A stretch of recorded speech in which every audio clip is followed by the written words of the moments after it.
তো গাইস, অনেকটা লোকজন আছে যে পড়াশোনা ঠিকই করেছে, বাট কথা বলতে একদমই জানে না। মূর্খ থেকেও মূর্খ কথা বলে। কিভাবে বড় মানুষের সাথে কথা বলে ওটা একদমই মিন্স কি বলবো, শেখায়নি। ঘর থেকে মা বাবা তারা একদমই শেখায়নি মানুষের সাথে কিভাবে কথা বলবো, কিভাবে কথা বলবো না, একদমই শেখায়নি। মূর্খ থেকে মূর্খ। অনেকটা লোকজন আছে যে হ্যাঁ আমি পড়ালেখা করে নিয়েছি, এটা করে নিয়েছি, ওটা করে নিয়েছি। কথা বলতে এটা একটু ঢং শিখো। মানুষের সাথে কীভাবে কথা বলে একটু না দিমাগটা লাগাও।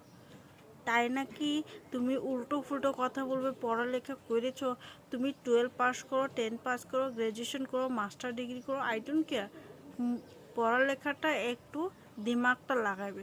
কিভাবে মানুষের সাথে কথা বলবো ওটা শিখে নাও, ঠিক আছে?